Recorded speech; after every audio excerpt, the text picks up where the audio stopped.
enfin. Donc la tête est dehors. Et une fois que le bébé, la tête est dehors, on peut un peu le guider pour qu'il tourne un petit peu la tête. Tant qu'il est à l'intérieur d'ailleurs, ce n'est en passant, mais nous, mis à part vous encourager le plus possible, vous favoriser l'accouchement par les positions, la respiration, on n'a pas d'emprise directe sur le bébé, on ne pousse pas sur le ventre, tout ça, non. Et donc, il va falloir y aller le plus fort possible pour que le bébé sorte. Une fois qu'il est dehors, enfin, en tout cas la tête, on peut un peu le guider.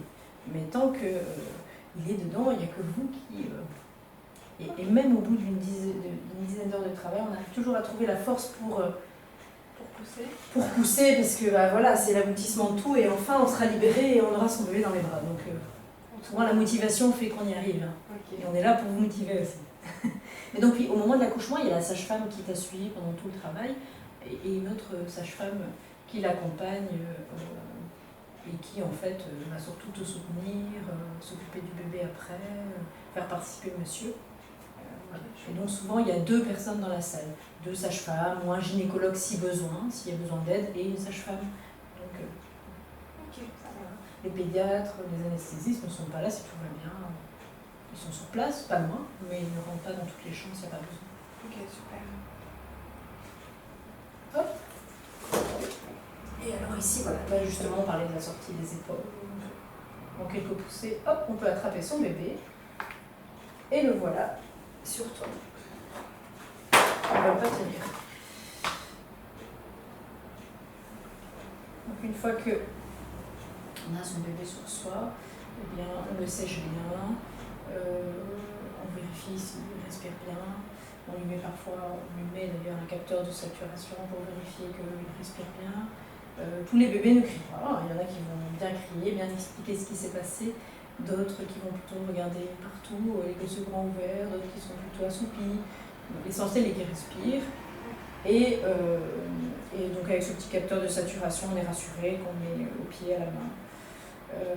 Voilà. Et donc, voilà, le retourner dans tous les sens, le réanimer à chaque fois, ça pas du tout. On fait que si nécessaire, bien sûr, mais on ne va pas le déranger plus que ça. Si tout va bien, il reste sur toi pendant un bon bout de temps, bien au sec, avec une couverture au-dessus de lui, un petit bonnet. Et je vais te montrer après on va faire la démonstration sur le mannequin, comme ça tu pourras te rendre compte aussi du cordon ombilical qui est encore là. Voilà. Donc ça c'est l'arrivée du bébé. Alors pour le petit trajet dans le bassin, on a la plupart des bébés qui sont mis comme ceci en fin de grossesse, et donc avec leur petit dos qui est légèrement sur la gauche, un peu vers l'avant, mais en tout cas ici sur le côté, et puis la tête vers le bas. Donc, on a parfois des bébés qui sont assis, c'est pas très souvent, on essaye aussi de proposer de les retourner en fin de grossesse, d'aider à les retourner s'ils sont mis en position assise, ils ne veulent pas tourner, je vais le faire tenir comme ça. Voilà. Donc, ça c'est un siège, on appelle la présentation du siège. Comme ça ou en tailleur. Donc, ils peuvent être assis en tailleur. Alors, toutes les positions autres, hein, en transverse, parfois une main, enfin des positions qui peuvent être un petit peu différentes, ne passent pas par les voies naturelles, donc ça c'est une césarienne. Mais sinon, les sièges avec un bon bassin, parce que là on va devoir mesurer le bassin de la maman, et les sommets passent par le bas. Ok. Ça va? Et donc ça c'est vérifié bien sûr en salle d'accouchement, hein, quand vous arrivez, et puis en fin de grossesse aussi, souvent on voit déjà si les bébés sont mis en siège, on le sait déjà souvent à l'avance. Ça va? Voilà. À partir de 32 semaines, souvent ils ont la... À l'échographie, ta dernière écho, on voit qu'ils ont souvent la tête en bas. Là, mon bébé a la tête en bas et normalement il restera la tête en bas. Voilà. C'est rare qu'ils aient la place pour se retourner à la fin, surtout quand c'est le premier. Les bébés d'après, l'utérus est plus souple et parfois ils peuvent se balader encore. On a des bébés tourneurs, mais voilà, ça aussi souvent on le sait parce qu'à une consultation ils ont la tête en bas et puis l'autre ils ont la tête. Donc on est vigilant et on fait un peu plus attention. Donc la plupart du temps ils sont comme ça. Alors, pour la descente du bassin, dans le bassin, tu vois bien que si ton bébé, donc ils sont ils sont assez proportionnels, hein, ils ont bien fait ça. Et donc, s'il descend comme ça, bah, il descend pas en fait, il bloque tout simplement. Donc au bout d'un moment, lui, pour trouver la sortie, il va devoir de par les mesures de sa tête, tourner d'un quart de tour. Hop. Et alors, il sort en regardant vers le bas, entre les jambes. Et puis après, pour que ses épaules passent, qui se trouvent comme ça, il va devoir de nouveau faire un quart de tour. Nous, on va l'aider, puisqu'on est là à ce moment-là. Et le reste sort assez facilement. Hop.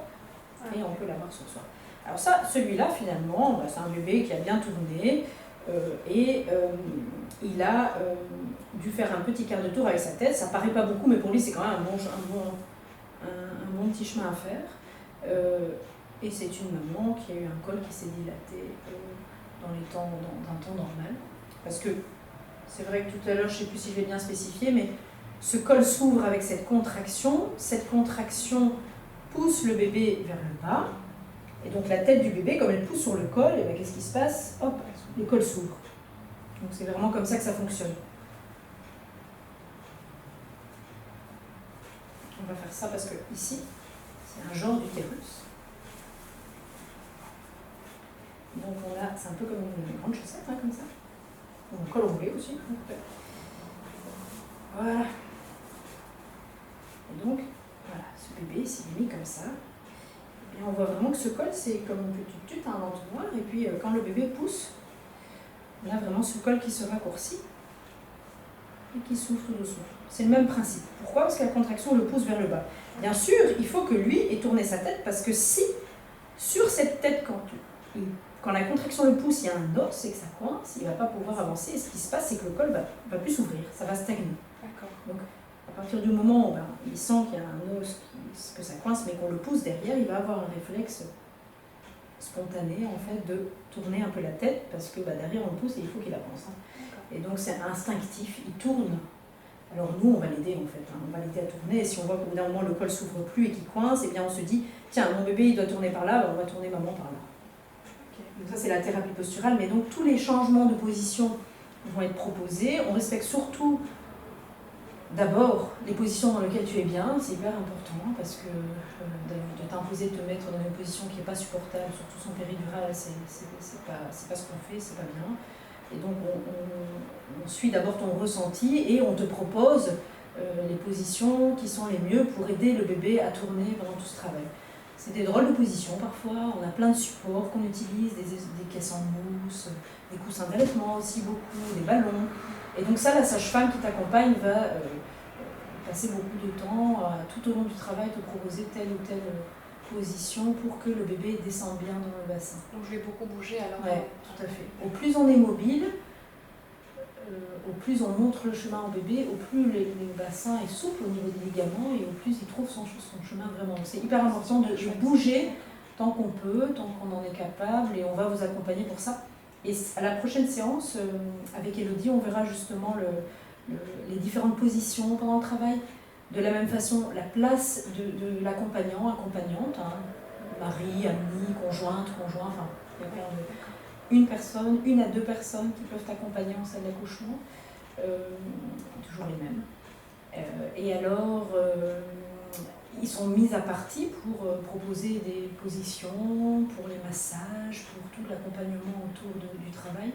Et ça, Elodie en parlera aussi à la prochaine séance. Okay. C'est vrai ? Voilà. Et donc voilà, bon, je vais le sortir de sa chaussette. Et alors, ce bébé, donc je montrais qu'il faisait un petit quart de tour. Hein. Parfois, on a des bébés qui sont mis un peu différemment en fonction souvent de la taille du bébé, de la stature de la maman, de la colonne vertébrale, du bassin. Et donc, on a des bébés parfois qui démarrent comme ça, avec leur dos un petit peu plus vers l'arrière. Et ceux-ci, pour arriver jusqu'en bas, ils peuvent faire ça. C'est assez rare, il faut vraiment avoir un bon bassin. C'est rare pour le premier, en tout cas, ils sortiraient en regardant vers le haut. Mais la plupart de ces bébés comme ça, surtout pour le premier, vont décider, pour arriver jusqu'en bas, de faire le grand tour. 3 quarts de tour avec leur tête. Alors ils y arrivent, mais c'est peut-être des mamans qui vont mettre plus de 10 heures de travail. Parce qu'il y a plus de chemin à faire. Donc parfois on entend « Ah oui, j'ai accouché très vite ». Alors peut-être que la madame qui a accouché très vite, c'est une madame finalement avec un petit bébé, parce que tu t'imagines bien que, d'après tout ce qu'on a dit, finalement, quand on a un bébé petit avec une petite tête, eh bien, il a moins à tourner pour trouver la sortie qu'un gros bébé avec une petite madame, par exemple, qui doit un peu plus s'insinuer. Donc, effectivement, ces accouchements, c'est des dames qui accoucheront peut-être plus vite. Et puis par contre, celle où le bébé il part différemment, c'est pas grave, on y arrive, hein, mais ça sera peut-être un peu plus long. Et, ça s'explique souvent par des positions, par la stature de la maman, par la taille du bébé. Donc, on ne peut pas vraiment, et il ne faut pas comparer la durée du travail entre chaque, comme le ressenti, chacune son histoire. Ça va? Et donc, pareil, une petite chose aussi importante, tout à l'heure Agathe en parlait, mais les contractions elles peuvent être ressenties dans le dos, parfois chez certaines dames, plus que dans le ventre, et c'est justement des bébés qui sont mis comme ça.